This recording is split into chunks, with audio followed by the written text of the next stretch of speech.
नमस्कार, एनडीटीवी राजस्थान देख रहे हैं आप। मैं हूं आपके साथ शिवानी मिश्रा और शुरुआत बड़ी खबर के साथ करेंगे। जयपुर से बड़ी खबर, राजस्थान में बड़ा प्रशासनिक फेरबदल हुआ है।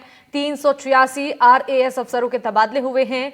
आईएएस के बाद आरएएस अफसरों के तबादले की सूची जारी हुई है। कई विभागों के अधिकारी इधर से उधर किए गए हैं। विधानसभा उपचुनाव से पहले ये बड़ी प्रशासनिक सर्जरी, सीएम भजन लाल शर्मा के निर्देश के बाद आदेश जारी किए गए हैं। कार्मिक विभाग की तरफ से तबादले की सूची जारी हुई है।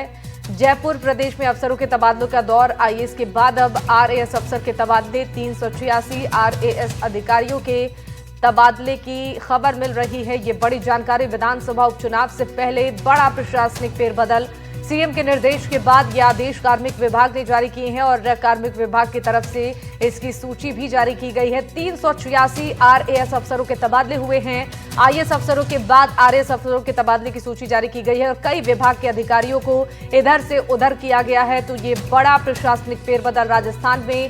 जयपुर से ये बड़ी खबर, 386 आरएएस अफसरों के तबादले हुए हैं। आईएएस के बाद आरएएस अफसरों के तबादलों की सूची जारी की गई है। कई विभागों के अधिकारियों को इधर से उधर शिफ्ट किया गया है।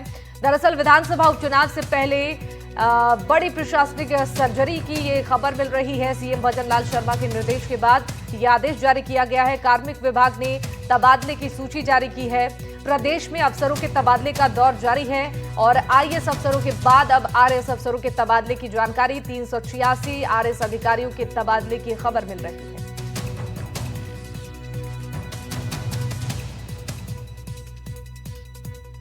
तो इस वक्त की बड़ी खबर राजधानी जयपुर से, प्रदेश में अफसरों के तबादलों का दौर जारी है। आईएएस अधिकारियों के बाद आरएएस अधिकारियों के तबादले की सूची अब कार्मिक विभाग ने जारी कर दी है। दरअसल मुख्यमंत्री भजन लाल शर्मा के आदेश के बाद से ये सूची कार्मिक विभाग ने जारी की है। 386 आरएएस अफसरों के तबादले की सूची जारी हुई है।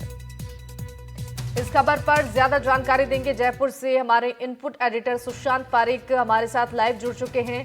सुशांत, विधानसभा उपचुनाव होने वाले हैं राजस्थान में, उससे पहले ये बड़ा प्रशासनिक सर्जरी देखने को मिला है। कार्मिक विभाग की तरफ से जो तबादले की सूची जारी की गई है आरएएस अधिकारियों को लेकर, इससे पहले हमने देखा कि आईएएस अफसरों के भी तबादले हुए हैं। बिल्कुल, उपचुनाव से पहले कहें या फिर सीएम विदेश दौरे पे जब जा रहे हैं उससे पहले हाँ। एक बड़ा प्रशासनिक फेरबदल करके जाना चाहते हैं, क्योंकि एक ऐसा कहें तो पॉलिटिकली लिहाज से भी जो है जरूरी था। 8 महीने का वक्त हो गया है और अब तो अशोक गहलोत सहित कांग्रेस के नेता सवाल उठाने लग गए थे। तो एक होमवर्क जो सीएम ने किया था, जो फीडबैक उन्हें लगातार मिल रहा था कि किस तरीके से अधिकारी कौन अच्छा काम कर रहा है, किसको कौन से डिपार्टमेंट में रखने पे काम को गति दी जा सकती है और किस तरीके से ग्राउंड पर जो एक ब्यूरोक्रेसी का चेहरा होना चाहिए, खासतौर पे करप्शन के लिहाज से सरकार की जो जीरो टॉलरेंस की नीति है, उस लिहाज से बड़ा महत्वपूर्ण बदलाव। और एक तरीके से कहें तो पूरे राजस्थान में ही ब्यूरोक्रेसी का नया चेहरा हमें देखने को मिलेगा, क्योंकि आईएएस जो है वो लोग हैं जो ऊपरी तौर पर अगर कहें जयपुर से लेकर शासन सचिव से लेकर फिर कलेक्टर तक की भूमिका निभाते हैं, लेकिन आरएएस अधिकारी जो हैं सबसे मुख्य कड़ी हैं किसी भी सरकार के लिए योजनाओं को धरातल पर उतारने के लिहाज से। और जो शिकायतें थी, जो कहा जा रहा था कि तबादले नहीं हो रहे हैं, काम रुका हुआ है, वो सारी शिकायतें सीएम ने एक झटके में शिवानी जो है वो दूर कर दी है। और बड़ी सूची आई है और इस सूची में संभवतः सभी अधिकारियों को जो काम के लिहाज से डिजर्व करता है या कुछ जरूरी फैसलों के लिहाज से अधिकारियों को कहीं पर लगाना है, खासतौर पे राइजिंग राजस्थान जैसे इवेंट अभी बाकी हैं। बहुत सारे ऐसे बजट की योजनाएं जिन्हें धरातल पर उतारना है, उनके लिए सक्षम अधिकारियों की आवश्यकता है। तो सभी विभागों में ये बड़ा बड़ा बदलाव। और मुख्यमंत्री 9 को फिर कोरिया और जापान के दौरे पर जाने वाले हैं। उससे पहले एक तरीके से उन्होंने सारी जो पेंडेंसी थी तबादलों को लेकर ब्यूरोक्रेसी में वो दूर कर दी। और अब जो है पुलिस डिपार्टमेंट का नंबर है, आईपीएस की लिस्ट भी लगभग तैयार है शिवानी, और उसके बाद फिर आरपीएस अधिकारियों के तबादले होंगे। बिल्कुल सुशांत, देखिए विधानसभा उपचुनाव नजदीक है, इसका जिक्र मैंने पहले भी किया था और इससे पहले ये बड़ा प्रशासनिक जो फेरबदल हुआ है, कई विभागों के अधिकारियों को इधर से उधर शिफ्ट किया गया है। क्या महत्वपूर्ण रोल हो सकता है इसमें विधानसभा उपचुनाव के मद्देनजर अगर जोड़कर समझे तो?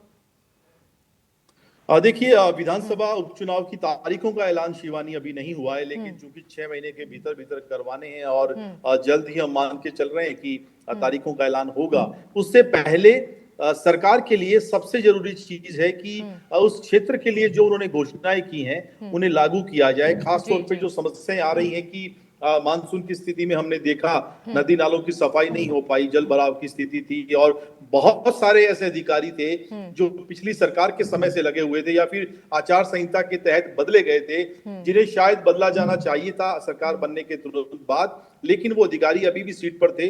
बहुत सारे ऐसे अधिकारी भी शिवानी जो उस सीट पर रहना नहीं चाहते हैं, लेकिन चूंकि तबादला नहीं हुआ है लिहाजा वहीं पर हैं और बिना मन के काम कर रहे हैं। ऐसे में जनता को उन घोषणाओं का, उन सरकार की योजनाओं का लाभ नहीं मिल पाता और सरकार ये बात अच्छे से समझती है, मुख्यमंत्री जानते हैं, लेकिन उन्होंने समय लिया शिवानी। चूंकि पहली बार वो सीएम बने हैं, वो जानना समझना चाह रहे थे कि किस तरह का फीडबैक है। उनका अपना एक तंत्र है जो लगातार उन्हें सूचनाएं देता रहता है। फिर सीएस हैं, सीएम के सेक्रेटरी हैं, जो ब्यूरोक्रेसी के बड़े अधिकारी हैं, सभी से राय मशवरा चर्चा के बाद एक लंबी लिस्ट, और हम धीरे धीरे इसका पोस्टमार्टम करेंगे कि किस तरीके से उपचुनाव के जो सीटें हैं 6 जहां पर चुनाव होने हैं, किस तरह से अधिकारियों को लगाया गया है, कौन से अधिकारी जो पिछली सरकार में थे क्या प्राइम पोस्टिंग पर रखा गया है, हटा दिया गया है। हालांकि ये पैरामीटर नहीं है इस सरकार का, क्योंकि मोदी जब सरकार बनने के बाद शिवानी जब जयपुर आए थे भाजपा दफ्तर में, उन्होंने एक बात कही थी कि अधिकारी किसी भी सरकार के साथ नहीं होते,